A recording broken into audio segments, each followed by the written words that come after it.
time, I'd like to turn the microphone over to our best man and maid of honor to give their toast to our new bride and groom. Guys, thank you.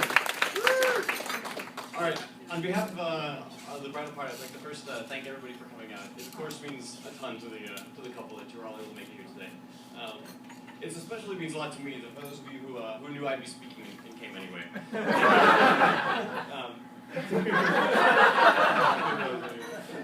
I'd also like to thank everybody who helped make this day possible, like our bridesmaids and our ushers and everybody who helped out. I don't think there's a single person that wasn't out here. Thank you. I also like to thank the staff of the Winter Clove. I can honestly say these two are going to be in your debt forever. Yeah, when you get the bill. I would like to mention how what a great job the bridesmaids did today and how lovely they all look. We should give them a round of applause. They're eclipsed only by the bride herself, who looks As it should be. But I think we can all agree that she looks like $1 million today. Joe, on the other hand, looks kind of like something you won from a scratch-off ticket. Okay, this is actually pretty good for Joe. I'm kind of bummed that he copied my outfit, though.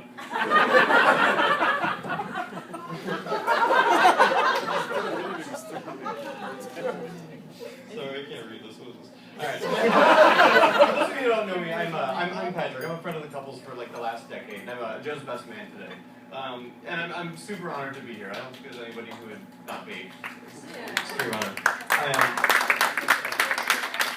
But every silver lining has its cloud, and this speech is mine. I only have like 3 duties as a best man. It's to make sure that this guy shows up to the party like sober, looking good, and on time. I got like 1 or 2 of those. My other duty is to provide him with like the 5 most embarrassing and degrading minutes of his day through my rambling of disconnected jokes at his expense. But I have a feeling he's going to do a better job of that later on tonight. I'm supposed to sing his praises and recant his many good points. But I can't sing, and I won't lie. I tried to copy the speech from the internet instead of writing it, kind of like he did with his vows. But none of the speeches have the right names in them, so. But seriously, I've been friends with these guys for the last 10 years. I don't think I've ever known them not, in a relationship together. Anybody who's ever seen them knew that this day was just inevitable. I actually used to live with them for a while. They took me in when I was kind of homeless. It was great. I got to like live on their couch and like eat their leftovers. And Joe would take me for walks in the park. Wait. Before Kano. I got 2 dogs right since I moved out. But that's the thing. Right. Joe's been described as just incredibly thoughtful and possibly kind. And always there to help. So other words you can use to describe Joe, charming, inspiring, entertaining. But no one actually said those, so I'm not gonna... In all the years I've known him, no one's ever questioned his intelligence, or even mentioned it. Joe's a weird guy. He has a strange love for kimchi and Bjork, and it's just offensive to one or more senses. Like Waffle House. When we lived together, we used to sneak out just about every night to eat Waffle House. You're not supposed to know about that. Sorry. He also has a passion for video games. Not actually playing them, just like buying them and selling them back at half price. So we need to teach him that's not like how investment works. But Danielle has been a friend of mine for a long time. She's great and she deserves a great man. She didn't find one in time, but no, Joe's awesome. He'll certainly make a model husband. By model, I of course mean like a small miniature replica of the real thing.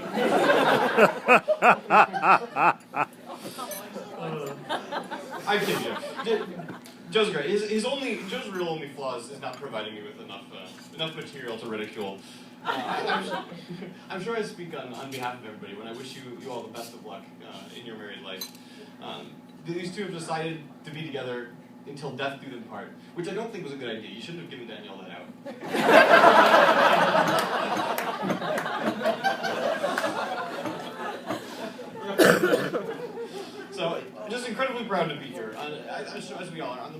important day of their life. Moving forward into your married life, Joe, you're very lucky. You've gained a partner who's wonderful and talented and loving. Danielle, you too. You're also very lucky. You've gained a great dress and some flowers. Joe and Danielle's marriage is a union between their intelligent minds and indomitable spirits. They truly bring out the best in one another. They make each other even better people than they already are. And let's all remember for a moment that marriage is not about finding somebody you can live with. It's about finding somebody you can't live without. So, I'd like to, raise your glasses for a moment. Thank you. And let's give them a toast, right? To the man and woman of the hour, to wisdom, to courage, to power, to life, to love, to laughter, to happily ever after. I give you the new Mr. and Mrs. Ranieri, Joe and Danielle.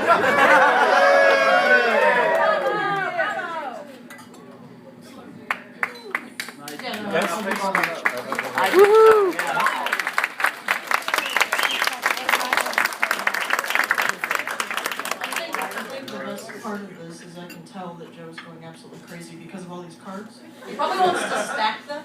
That's what I'm thinking. I can feel it right now because I'm looking at them. Make sure they're in order. Yeah, I can tell. He's already wanting to stack everything there. He's like, "Are you done with your salad that you haven't eaten yet?" Okay. So pretty much, Danielle told me flat out that she technically did not want a speech. She just didn't. She was very adamant about it, but if she hasn't learned anything from this entire experience yet, it's that I'm very disobedient. So I'm going to just kind of make it quick and pretty much give you guys a little history. If you don't know already, her and I met first in Tokyo in 2006. It was on an off-campus trip to Tokyo, and it was amazing. And the first night that we actually got to meet and hang out was the second night, and we were all feeling very brave. And we went out, it was me, it was 5 people. It was Rachel, Liz, Danielle, me, and Brian. And we all went out in search of the Blade Runner tunnel. And I don't know how many times she's told this to anybody, but we went out looking for the Blade Runner tunnel as a group, being very brave. And all of us at one point we actually looked at each other and admitted to each other that we did not know what the Blade Runner tunnel was. We were all looking for it, and it was on somebody else's recommendation, and we never actually, I don't think, officially found it, but every tunnel looked exactly the same. Filmed in It was Los all smoky Angeles. and dark and creepy. So we just picked one, went out, went to a German fusion restaurant, ordered, her and I decided to let loose because we had been so brave, and we ordered strawberry daiquiris. And they brought us a martini glass filled with rum with a rim of sugar and lime. And we both looked at it, and I didn't find out till later, and I don't know if you actually know this, but that is actually a daiquiri.